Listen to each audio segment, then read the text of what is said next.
जय श्री कृष्णा। आषाढ़ मास के शुक्ल पक्ष की एकादशी के दिन देवशयनी एकादशी का व्रत रखा जाता है। इस तिथि से चातुर्मास भी प्रारंभ हो जाता है और व्रत का पारण अगले दिन द्वादशी को किया जाता है। आषाढ़ शुक्ल द्वादशी को वासुदेव द्वादशी के नाम से जाना जाता है, जो कि साल भर में आने वाली सभी महाद्वादशियों में से एक है। वैसे तो इस दिन लोग उपवास रखते हैं, लेकिन जो लोग उपवास नहीं रखते तो उन्हें एकादशी व्रत का पारण इस दिन कैसे करना चाहिए, चलिए यही सब जानते हैं आज के वीडियो में। एकादशी का व्रत करने से मनुष्य को सभी पापों से मुक्ति मिलती है और देवशयनी एकादशी जिस दिन से भगवान विष्णु क्षीर सागर में 4 मास के लिए योग निद्रा में चले जाते हैं, और इस समय में अगर भगवान विष्णु की मानसिक पूजा सच्चे मन से की जाए, तुलसी माता की पूजा की जाए, तो योग निद्रा में रहते हुए भी भगवान अपने भक्तों के सभी दुख दूर करते हैं। शास्त्रों में कहा गया है, यदि व्रत का पारण शुभ मुहूर्त में सही समय में ना किया जाए तो व्रत का पूर्ण फल प्राप्त नहीं होता। तो चलिए आज के वीडियो में हम जान लेते हैं देवशयनी एकादशी के व्रत की पारण विधि के बारे में। इस बार आषाढ़ मास के शुक्ल पक्ष की देवशयनी एकादशी का व्रत रविवार को रखा जाएगा, जिसे हरिशयनी, पद्मा एकादशी या पद्मनाभ एकादशी के नाम से भी जानते हैं।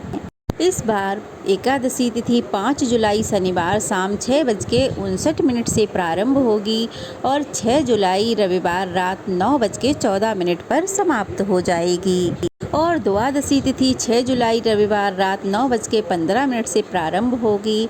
7 जुलाई सोमवार को रात 11:10 पर समाप्त होगी, और 6 जुलाई रविवार रात 9:15 से हरिवासर का समय भी प्रारंभ हो जाएगा, और सोमवार को पूरे दिन ही द्वादशी तिथि रहेगी। हरिवासर का समय 7 जुलाई सोमवार को सुबह 4 बजे तक समाप्त हो जाएगा। हरिवासर का समय वो समय होता है जिसमें आप भगवान की पूजा पाठ भजन कीर्तन कर सकते हैं, लेकिन कभी भूल कर भी आपको एकादशी का व्रत हरिवासर में नहीं खोलना चाहिए। 7 जुलाई सोमवार को ब्रह्म मुहूर्त रहेगा सुबह 4:15 से 5:03 तक। सूर्योदय होगा सुबह 5:51 पर। सूर्यास्त होगा शाम 7:12 पर, और प्रातःकाल की पूजा का शुभ मुहूर्त रहेगा सुबह 4:29 से 5:29 तक। इस दिन शुभ योग पूरा दिन रहेगा, जो कि रात 10:03 पर समाप्त हो जाएगा। गोधूली मुहूर्त रहेगा शाम 7:21 से 7:42 तक। राहु काल रहेगा शाम 7:30 बजे से 9 बजे तक। गोधूली मुहूर्त में आप दीप दान कर सकते हैं, अपने घर के बाहर दीपक जला सकते हैं, या भगवान विष्णु के समक्ष उनके मंदिर में एक घी का दीपक जला सकते हैं, जिससे हमें बहुत पुण्य की प्राप्ति होती है। आषाढ़ मास शुक्ल पक्ष की देवशयनी एकादशी के व्रत का पारण किया जाएगा। व्रत खोलने का जो शुभ मुहूर्त है वो रहेगा 7 जुलाई दिन सोमवार को सुबह 5:29 से 8:36 तक। इसी मुहूर्त में आपको अपना व्रत खोल लेना चाहिए। वैसे तो व्रत खोलने के लिए सुबह का मुहूर्त सबसे उत्तम माना जाता है, लेकिन अगर किसी कारणवश आप अपना व्रत ना खोल पाएँ तो दोपहर के 1 बजे से 3 बजे के बीच में भी आप अपना व्रत खोल सकते हैं। इस बार क्योंकि द्वादशी के दिन सोमवार पड़ रहा है और बहुत से लोग सोमवार को भी भगवान शिव का व्रत रखते हैं। हालांकि इस बार त्रयोदशी का व्रत, जो कि प्रदोष व्रत होता है, वो सोमवार को नहीं है बल्कि मंगलवार को रखा जाएगा। तो चलिए अब जान लेते हैं कि जिन्होंने केवल एकादशी का ही उपवास रखा है, जिनका सोमवार का व्रत नहीं है, तो उन्हें एकादशी व्रत का पारण कैसे करना है। तो सबसे पहले द्वादशी के दिन आप स्नान आदि से निवृत्त होकर भगवान विष्णु की पूरे विधि विधान से पूजा कर लें, और जो दान दक्षिणा आपको देनी है, जो आपने एकादशी को नहीं दे पाई है, तो आप द्वादशी को पूजा करने के बाद किसी योग्य ब्राह्मण को या मंदिर में दे सकते हैं। दान की सामग्री में आप सीधा दे सकते हैं, जैसे कि कच्चा अनाज, उसमें हल्दी जरूर रखें, और हो सके तो कुछ दक्षिणा भी रखें, और फल मिठाई भी रख सकते हैं। अगर दान की सामग्री आप नहीं ले पाए हों तो आप केवल दक्षिणा भी दान कर सकते हैं।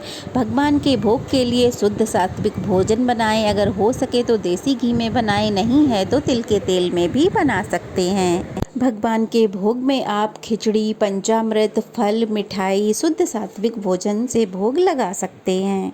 लेकिन ध्यान रहे, भगवान के भोग में तुलसी पत्र अवश्य ही होना चाहिए।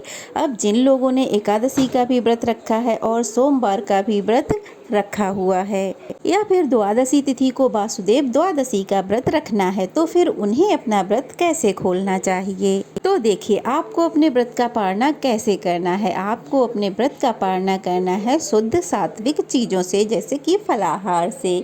ध्यान रहे, जिसमें नमक बिल्कुल ना हो, अन्न बिल्कुल ना हो। अगर नमक की बहुत आवश्यकता है तो दिन में एक समय आप नमक का सेवन कर सकते हैं, लेकिन वो भी सेंधा नमक होना चाहिए। सुबह की पूजा करने के बाद आप पंचामृत का सेवन कर सकते हैं, तुलसी पत्र का सेवन कर सकते हैं, या फिर आंवले का सेवन भी कर सकते हैं, ताकि आपके द्वारा रखे गए एकादशी व्रत का पालना भी हो जाए और आपका दूसरा व्रत भी प्रारंभ हो जाए।